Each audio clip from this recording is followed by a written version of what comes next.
Hello students, आप सभी के सामने एक बार फिर मैं देखो अपन आज पढ़ने जा रहे हैं। एक्सरसाइज 12 है कक्षा 10 की व्रत, जिसमें 12.1 में सवाल हम 12.1 का नहीं बना रहे हैं वीडियो, 12.2 का बना रहे हैं। 12.1 में सवाल ऐसे ही मतलब छोटे क्वेश्चन हैं। 12.2 में देखो ये पहला सवाल है, इसको भी हम छोड़ रहे हैं। और दूसरा सवाल है वो देखो, यदि एक वृत्त की त्रिज्या 13 सेमी है, इसकी जीवा की लंबाई 10 सेमी है। दूसरा क्वेश्चन है, एक वृत्त है और वृत्त में इसकी वृत्त की त्रिज्या है 13 सेमी और जीवा है इसकी 10 सेमी लंबाई। ये जीवा है, इसकी 10 सेमी है और ये इसकी वृत्त की त्रिज्या 13 है। और इसमें पूछा गया कि इसकी केंद्र से दूरी कितनी है, जीवा की केंद्र से दूरी कितनी है। देखो ये भी बिल्कुल इजी टाइप का क्वेश्चन है। तो इसमें हम देख रहे हैं यहाँ से जब केंद्र से इस जीवा पे लंब खींच देते हैं यहाँ, तो यहाँ लंब खींचा तो समकोण त्रिभुज हो गया। और समकोण त्रिभुज पाइथागोरस प्रमेय से होता है हल। तो इसमें लिखेंगे केंद्र ओ से जीवा पर लंब, या इसको नाम दे दिया ओपी, जीवा पर लंब ओपी खींचते हैं। अब समकोण त्रिभुज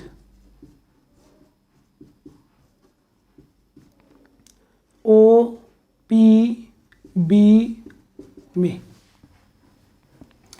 हमको ओपी निकालनी है। ये लंब है, ओपी स्क्वायर बराबर ओबी स्क्वायर माइनस पीबी स्क्वायर। तो ओपी स्क्वायर बराबर, अब ओबी का मान तो 13 है, 13 का स्क्वायर।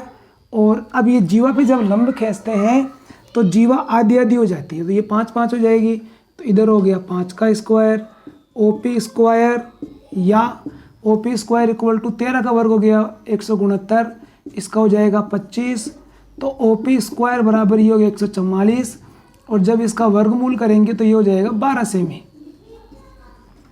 ये इसका आंसर है। केंद्र से जीवा की दूरी ये 12 सेमी ही होगी। अब सवाल नंबर इसका 3 है, इसको साफ करते हैं पहले। और सवाल नंबर 3 है,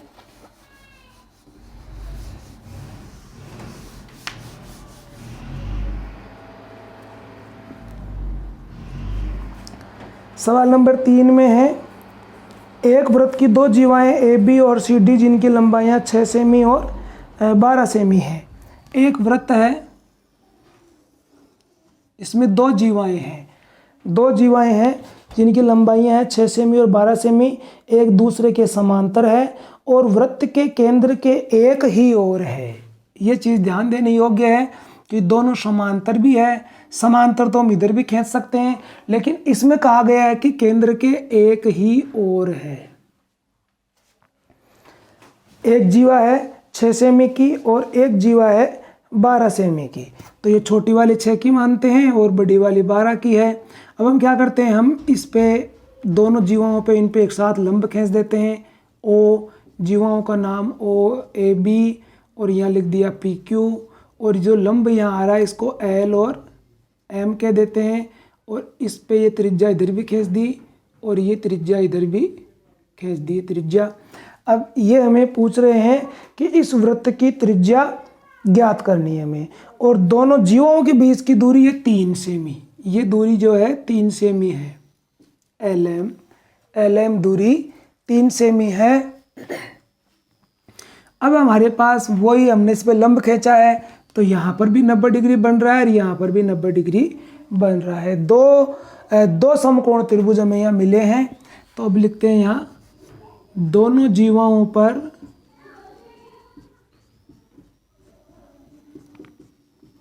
लंब OL व OM खींचे गए हैं। अब हम लेते हैं समकोण त्रिभुज।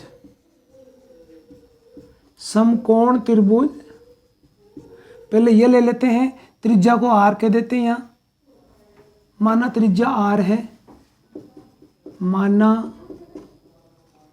त्रिज्या r है, तो समकोण त्रिभुज OLB में पाइथागोरस प्रमेय से OB स्क्वायर बराबर OL square plus LB square. OB का तो हो गया R स्क्वायर, इधर OL का हो गया, OL का हमारे पास कुछ है नहीं, इसको हम x कह देते हैं भाई। OL बराबर x, हमने त्रिज्या को R मान लिया और OL को हमने x मान लिया, तो यहाँ लिख देंगे x स्क्वायर प्लस, और ये जो है LB, ये इस जीवा की आधी हो गई, तो 12 की आधी हो गई 6। R square equal to x square और 6 का वर्ग हो गया 36, इसको समीकरण नंबर 1 कह देंगे। ये हमारा इस एक त्रिभुज में बन गया है। अब ये दूसरा त्रिभुज ले लेंगे। अब त्रिभुज OMQ में, तो इसमें क्या लिख देंगे हम, वही पाइथागोरस प्रमेय से OQ स्क्वायर, इसमें OB था, इसमें OQ square equal to OM square plus MQ square या फिर QM स्क्वायर। अब OQ स्क्वायर OM का कितना है, OM है x प्लस 3, x प्लस 3 का स्क्वायर, और इधर OQ को हमने R कह ही दिया है, R माना है इसको, और QM वाली ये दूरी है, तो ये पूरी 6 थी तो आधी हो गई 3 3, ये 12 वाली 6 हो गई थी और ये 6 वाली हो गई 3 3, तो 3 का स्क्वायर हो गया। R square equal to x plus 3 का होल स्क्वायर हो गया, इसका हो गया 9, इसको हम समीकरण नंबर 2 कह देते हैं। अब समीकरण 1 और 2 को हल करो। समीकरण 1 व 2 से, दोनों में R स्क्वायर है, दोनों में R स्क्वायर का मान है, इस दोनों के R स्क्वायर के मान को बराबर रख देते हैं, तो बराबर रखा तो x स्क्वायर प्लस 36, इधर ये हो जाएगा x प्लस 3 का होल स्क्वायर और प्लस 9। अब इसको हल करेंगे, इसका ब्रैकेट खोलना है होल स्क्वायर से, तो हो जाएगा a स्क्वायर प्लस 2ab और प्लस b स्क्वायर, और आगे ये 9 है इसमें, या ये दोनों x स्क्वायर काट देंगे, ये हो गया 36 और ये हो गया 6x, इधर 3 का वर्ग हो गया 9, इधर ये भी हो गया 9, 9 9 18, 18 को इधर करेंगे माइनस, 36 के माइनस में आ जाएगा 6x, यहाँ बच गया 18, 6x, तो x बराबर हो गया 18/6, तो x का मान मिल गया हमें 3 मिल गया। अब ये x का मान हम इसमें रख देते हैं समीकरण नंबर 1 में और r ज्ञात कर लेते हैं। समीकरण 1 में x का मान रखने पर, या R square equal to x का मान 3 प्राप्त हुआ है, 3 का स्क्वायर प्लस 36, R स्क्वायर 3 का वर्ग हो गया 9 प्लस 36, या R स्क्वायर बराबर ये हो गया 45। अब इसका अपन अंडर रूट करेंगे, 45 का वर्गमूल करेंगे तो इसको लिख देंगे 9 गुणा 5, और अब 9 का वर्गमूल तो आप जानते हो 3 होता ही है, और ये अंडर रूट 5 सेम R हो जाएगा। यहाँ R स्क्वायर था, अब हमने छोड़ दिया इनका अंडर रूट, तो यहाँ हो गया R, तो इसकी त्रिज्या हो गई 3 अंडर रूट 5 सेमी। ये इस सवाल का उत्तर हो गया है। अब देखो सवाल नंबर 4 कर रहे हैं। वैसे तो मैं मेरे हिसाब से जो कठिन टाइप के सवाल हैं वो हल कर रहा हूँ, इनके अलावा भी अगर कोई आपको कोई सवाल नहीं आता है तो वह आप मुझे मैसेज ज़रूर करना, ताकि उनका भी सॉल्यूशन मैं भेजूँ। अब देखो ये है, ये वृत्त है और इसकी ये 2 जीवाएँ हैं, इसमें लिखा समान जीवाएँ हैं। ये क्वेश्चन में दिया हुआ है कि जीवा AB और जीवा CD दोनों बराबर हैं और E बिंदु पर काट रही हैं। सिद्ध करना है चाप DA, ये चाप और चाप CB, ये चाप हमें इन दोनों चापों को बराबर बताना है। तो हम यहाँ लिखेंगे दिया है कि जीवा ए बी बराबर जीवा सी डी। अब लिखो हम जानते हैं कि जब जीवाएं बराबर होंगी तो उनके चाप भी बराबर होंगे। हम जानते हैं कि जब जीवाएं बराबर होंगी तो उनके चाप भी बराबर होंगे। अतः ए बी चाप, मतलब चाप ए बी, ये चाप का चिन्ह है, चाप ए बी बराबर चाप, ये सी डी जीवा है तो चाप सी डी, दोनों बराबर है चाप। अब जो हमको लाना है वो चाप डी ए लाना है, तो इसमें ये हिस्सा गायब है और इधर चाप सी डी लाना है, सी डी नहीं, ये चाप है, चाप सी बी लाना है हमें। ये तो इस जीवा का चाप है, ये तो इस जीवा का चाप है, क्योंकि जीवा ए बी थी तो चाप ए बी हो गया, जीवा सी डी है तो चाप सी डी हो गया। लेकिन जो लाना है वो हमको एक तो डी ए लाना है और एक सी बी लाना है, तो ये चाप इन दोनों चापों में से गायब है। तो हम भी इस चाप को, इस चाप बी डी को दोनों तरफ घटा देते हैं, दोनों तरफ चाप बी डी घटाने पर, तो ए बी माइनस चाप बी डी और इधर सी डी माइनस बी चाप बी डी, तो ए बी में से बी डी घटेगा, ए बी में से बी डी घटेगा तो ये बन गया ए डी, चाप ए डी बन गया। इधर सी डी में से बी डी घट गया तो ये बन गया सी बी, तो ये बन गया चाप सी बी, और ये हमें प्राप्त करना था। इति सिद्धम। अब देखो सवाल नंबर 5 है, इस 5 में हमें क्या क्या दिया है। हमें दिया है जीवाएं ए बी बराबर जीवा सी डी, मतलब दोनों जीवाएं बराबर है और इन पे ये लंब खींचा हुआ है। ए बी जीवा पर लंब है ओ एम, वह इधर सी डी जीवा पर लंब है ओ एन, ये दोनों इसमें लंब है। हमें सिद्ध करना है,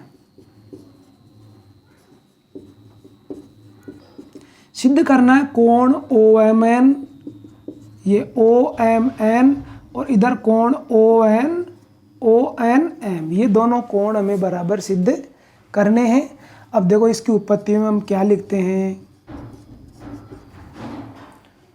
हम जानते हैं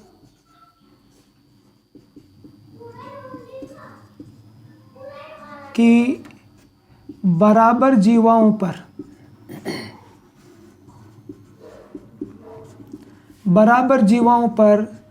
केंद्र से खींचे गए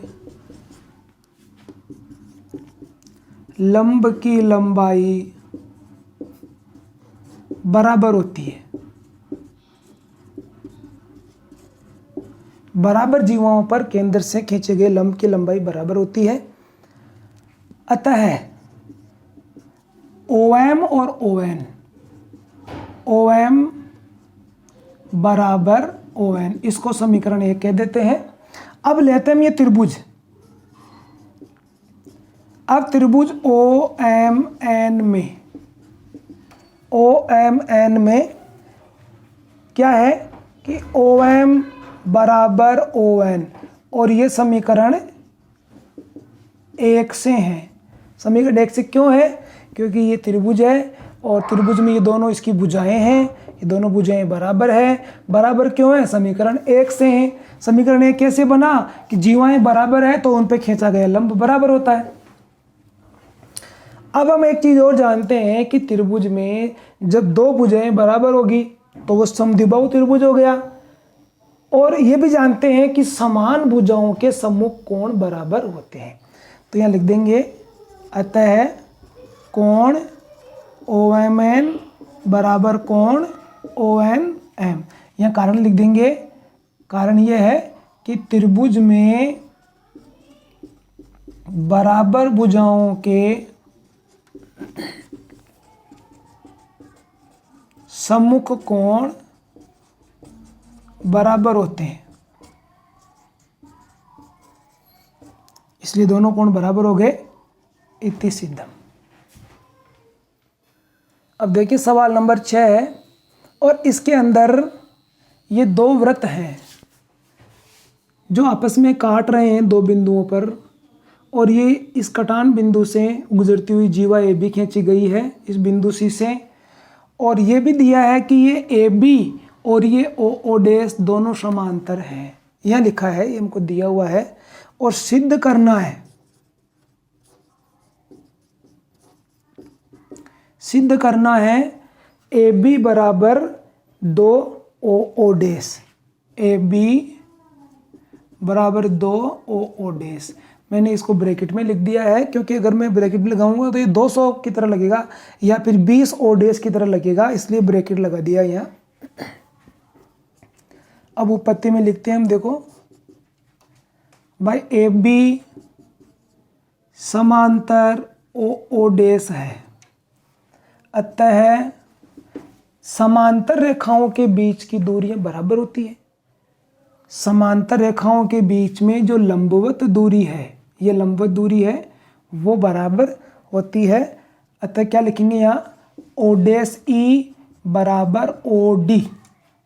यह कारण लिख देंगे समांतर, जैसे ये दो समांतर रेखाएं हैं, अगर इनमें ये लंबवत दूरी खींचेंगे जब तो बराबर होगी, लेकिन अगर हम इनमें जो दूरियां हैं ऐसे तिरछी खींच देंगे, एक मान लो ज़्यादा तिरछी खींच दी, एक कम तिरछी खींच दी, तो फिर तो छोटी बड़ी होंगी, इसलिए लंबवत दूरी की बात हो रही है तो हम इसको लंबवत दूरी कहेंगे। समांतर रेखाओं के मध्य लंबवत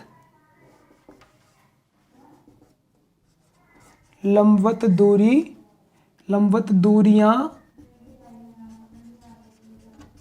बराबर होती है।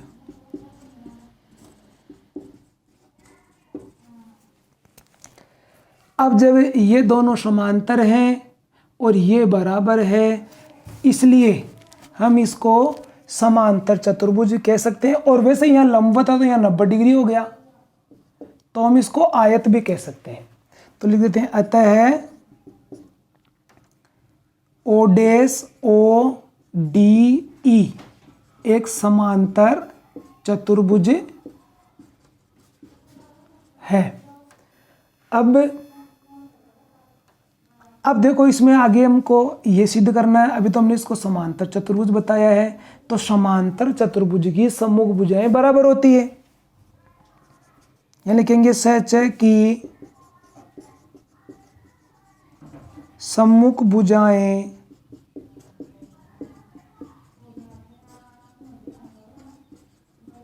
बराबर होती है। अतः O डैश O बराबर ED, O डैश O बराबर ED, ये लिख देंगे इसको। अब हम क्या करेंगे, इस ED को, अब O डैश O बराबर, अब इस ED को लिख देंगे EC और प्लस CD, दो टुकड़ों में बांट दिया इसको। अब यहाँ देख रहे हैं ये लंबवत है, मतलब ये लंब है जीवा पर, तो ये जीवा आधी आधी हो गई। केंद्र से खींचा गया लंब जीवा को समद्विभाजित करता है। इस बात पे गौर करना कि किसी भी वृत्त में केंद्र से खींचा गया लंब जीवा को समद्विभाजित करता है। अतः ये दोनों बराबर हो जाएंगी।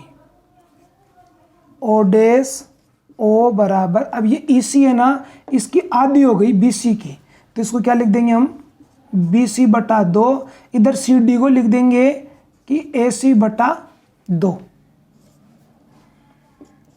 अब इनका लघुत्तम ले लिया 2, BC प्लस AC, 2 को इधर भेज दो, 2 O डैश O। और इधर BC और AC से जुड़ेगी, BC और AC जुड़ेगी तो ये बन गई AB, ये बन गई AB, और यही हमको लाना है इति सिद्धम।